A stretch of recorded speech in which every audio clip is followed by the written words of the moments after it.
दोस्तों, उत्तर प्रदेश के निकाय चुनाव में बीजेपी का परचम लहराया है, लेकिन इस बार जो सबसे ज़्यादा चौंकाने वाली बात सामने आई है वह असदुद्दीन ओवैसी की पार्टी ऑल इंडिया मजलिस-ए-इत्तेहादुल मुस्लिमीन यानी कि AIMIM की है। AIMIM यानी कि ऑल इंडिया मजलिस-ए-इत्तेहादुल मुस्लिमीन पार्टी धीरे धीरे जमीन तलाशती जा रही है, जो कि समाजवादी पार्टी यानी कि सपा के लिए भविष्य के लिए एक बुरे सपने की तरह साबित हो सकता है, क्योंकि मुस्लिम वोटर हैदराबाद के सांसद असदुद्दीन ओवैसी पर भरोसा जताने लगा है। यही वजह है कि मेरठ नगर निगम के मेयर चुनाव के लिए AIMIM ने मोहम्मद अनस पर भरोसा जताया था और उस भरोसे पर वह कहीं ना कहीं खड़े उतरे हैं। भले ही बीजेपी ने इस सीट पर जीत हासिल कर ली हो, पर अनस नंबर 2 पायदान पर काबिज हो गए। इस बार यूपी निकाय चुनाव में असदुद्दीन ओवैसी ने 17 में से 10 नगर निगमों पर अपने उम्मीदवार घोषित किए थे। ये सभी उम्मीदवार मुस्लिम समुदाय से थे।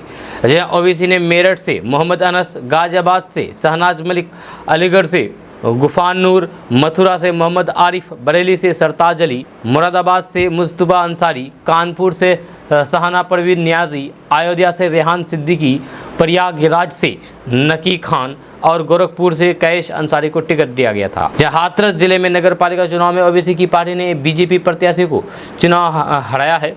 यह पार्टी का यूपी में खाता खुल गया है, यानी कि असदुद्दीन ओवैसी की पार्टी यानी कि AIMIM का यूपी में खाता खुल गया है। इससे पहले यूपी में MIM का खाता नहीं खुला था, लेकिन मेहनत बहुत दिन से जारी था, लेकिन अब उसका फल असदुद्दीन ओवैसी को मिला है, मेहनत का फल मिला है। उत्तर प्रदेश के सिकंदराबाद नगर पालिका से AIMIM पार्टी के उम्मीदवार मुशीर कुरैशी से बीजेपी के पंकज गुप्ता को हार गए हैं। सिकंदराबाद नगर पालिका से AIMIM पार्टी के उम्मीदवार मुशीर कुरैशी से बीजेपी के पंकज गुप्ता हार गए, यानी कि मुशीर कुरैशी ने बीजेपी के उम्मीदवार को हरा दिया। AIMIM ने बीजेपी को 2478 मतों से हराया है, जब कुरैशी को 9137 मत मिले, जबकि बीजेपी को 6659 मत मिले। आपको बता दें कि उत्तर प्रदेश के पिछले विधानसभा चुनाव से ओवैसी के निशाने पर लगातार सपा और कांग्रेस रही है, क्योंकि मुस्लिम वोट इन्हीं पार्टियों के बीच बटे हुए हैं।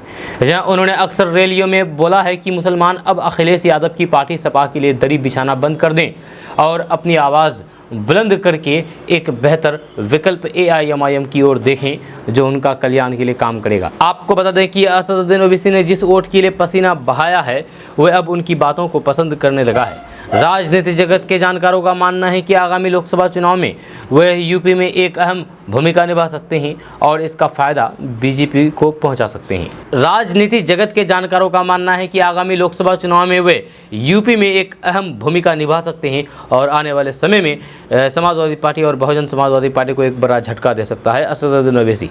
साल 2017 के यूपी विधानसभा चुनाव में असदुद्दीन ओवैसी को लेकर के कहा गया कि उनकी पार्टी हिंदी राज्य में अपनी छाप छोड़ने में नाकाम रही है। इसके बाद ओवैसी ने 2017 की तुलना में उत्तर प्रदेश में लगभग 3 गुना अधिक सीटों पर चुनाव लड़ा और फिर राज्य में अपना खाता खोलने में फेल हो गई। जहाँ उसे 2017 में 38 सीटों पर लगभग 2 लाख वोट मिले थे, जो कि टोटल वोट शेयर का लगभग 0.2% था। इस बार उसने 97 सीटों पर चुनाव लड़ा और उसके वोट प्रतिशत में इजाफा हुआ, यानी कि वोट प्रतिशत बढ़ा। आपको बता दें कि ओवैसी ने यूपी चुनाव के लिए बाबू सिंह कुशवाहा की जन अधिकार पार्टी और भारत मुक्ति मोर्चा के साथ गठबंधन किया था।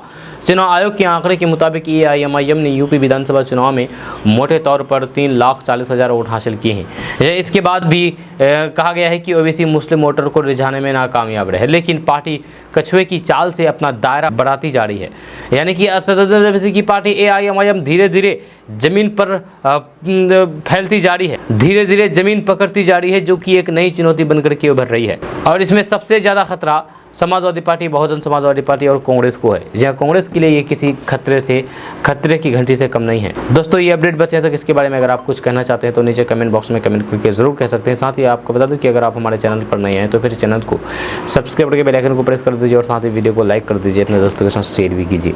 अगर आप इस वीडियो को हमारे फेसबुक पेज पर देख रहे हैं तो पेज को फॉलो कर दीजिए, ऊपर फॉलो बटन दिख रहा होगा, आपको क्लिक करेंगे तो आप फॉलो हो जाएंगे। अभी पेज को फॉलो कर दीजिए और इसी तरीके से ये AIMIM से जुड़ी हुई लेटेस्ट अपडेट से आप अपडेट रहिए। तो चलिए मिलते हैं फिर नेक्स्ट वीडियो के साथ, तब तक के लिए जय हिंद, जय भारत।